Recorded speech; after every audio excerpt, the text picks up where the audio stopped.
brand new.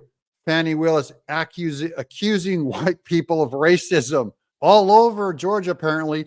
She's throwing that card out like throwing stars. Hey, if you guys like this kind of research I'm doing, make sure you subscribe because I'll get the message loud and clear to do more of it. Thank you so much for watching. We'll get to it. Here's some video right now of a Fulton County board meeting where Fani Willis had the audacity to ask for more money. Lots of public comment today about our district attorney. I know she's asking for roughly $4 to $5 million added to her budget. Fani Willis is asking for $4 to $5 million more. $4 to $5 million added to her budget. What's wrong? Did you have like a trip to Greece or a trip to Hawaii that we didn't budget for yet? She needs to get more of that money. Give me more of that pork. Here's the headlines from The Guardian. Trump is seeking to disqualify Fani Willis from prosecuting him in Georgia. Of course, wise move. And then here's the Washington Post. Trump lawyers say Fani Willis fomented racial bias in Georgia election case. What are they talking about? We're going to get to the specifics in just a minute. But we have even worse hot water she's in right now. We have proof that there was a correspondence between her and the White House, and now it's being brought up in court. Here's Julie Kelly's tweet. New during a hearing today for Jeff Clark in Fani Willis's RICO case, the DA office admitted to receiving 2 letters from the Biden White House counsel. So they talked. Judge wants both letters filed under seal for on-camera review in his chambers. Who knows what he's going to see? Here's some footage of that court case back and forth with the judge.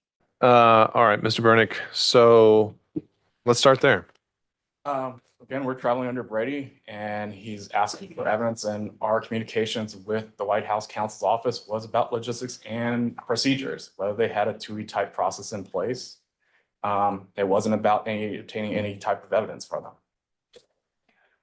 But this seems a bit different. We're not talking so much about the logistics of witnesses as to whether there is potentially any coordination or political motivation that might. Well, that's speculation. And it would be speculation right now because I think he concedes he doesn't have access to your emails, and it would be unlikely unless he was sitting in the room or bugged it that he'd have any idea what was in there. But apparently he's got some documentation that a meeting did occur. I mean, yeah. Yeah. He assumed that a meeting occurred, and then the lawyer goes, yeah, meaning yes, it is wise to assume a meeting occurred.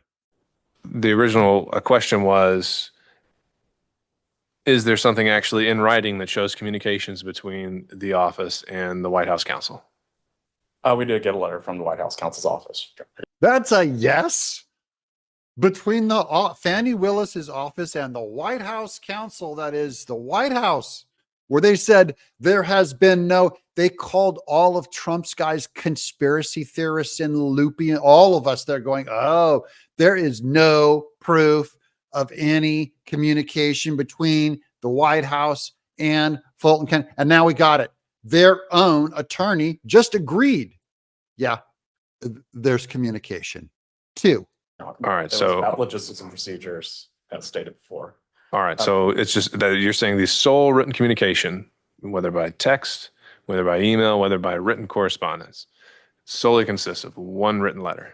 Written letter, well, there's 2 written letters, Your Honor, about procedures, about how we interviewed, whether it was a TUI type process with former or current White House officials.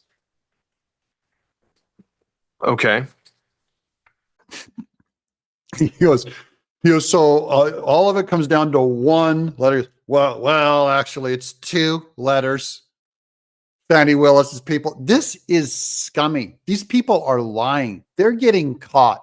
Let's keep going because the dirt gets worse. The more we uncover and the more Fani Willis is just confident bias of just going in and being able to have CNN and MSNBC and all these cameras cover for them and all these defenses. Well, now the more you dig and dig out actual truth and facts, the more you see they're all dirty and Trump did nothing wrong.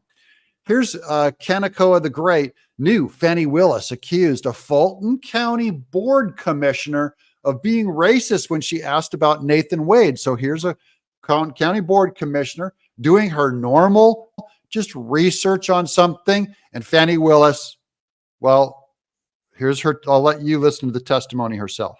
But as I've skimmed through it, the allegations are frightening. Everybody buckle up. Here we go.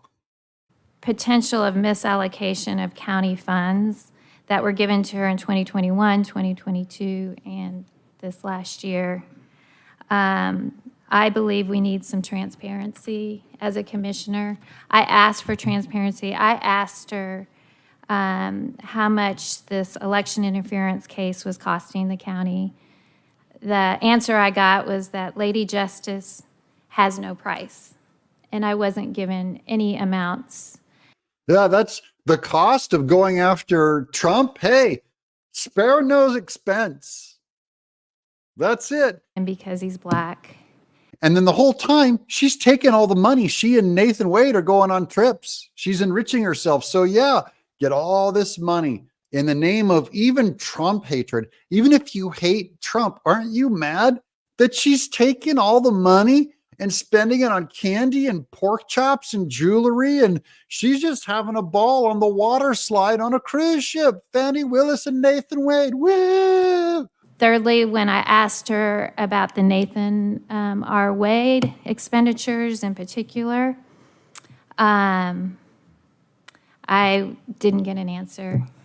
I was told that I'm just picking on him because he's black. Oh, yeah. I didn't see that coming. And because he's black. That's Fani Willis's favorite answer to everything. Can you imagine how many people she's told that to? And because he's black. You only have questions about Nathan Wade because he's black. Black people saved your political life in the primaries this year. They have things they want from you. You only didn't give me what I wanted because I'm black. And one of them is a black woman running mate. Or a woman. You know, this is what victims sound like all friggin' day. It's never your fault. What I say to them is that I'm not acknowledging anybody who is being considered, but I guarantee you there are multiple black women being considered. The more these emails get revealed, you're going to see more and more of this talk because this is a pattern and a habit. Never get in a pattern or a habit of being a victim, guys. If it ever comes out in the public, you don't want to get caught doing what Fani Willis did. I'm Doug in Exile. And you ain't black. And because he's black.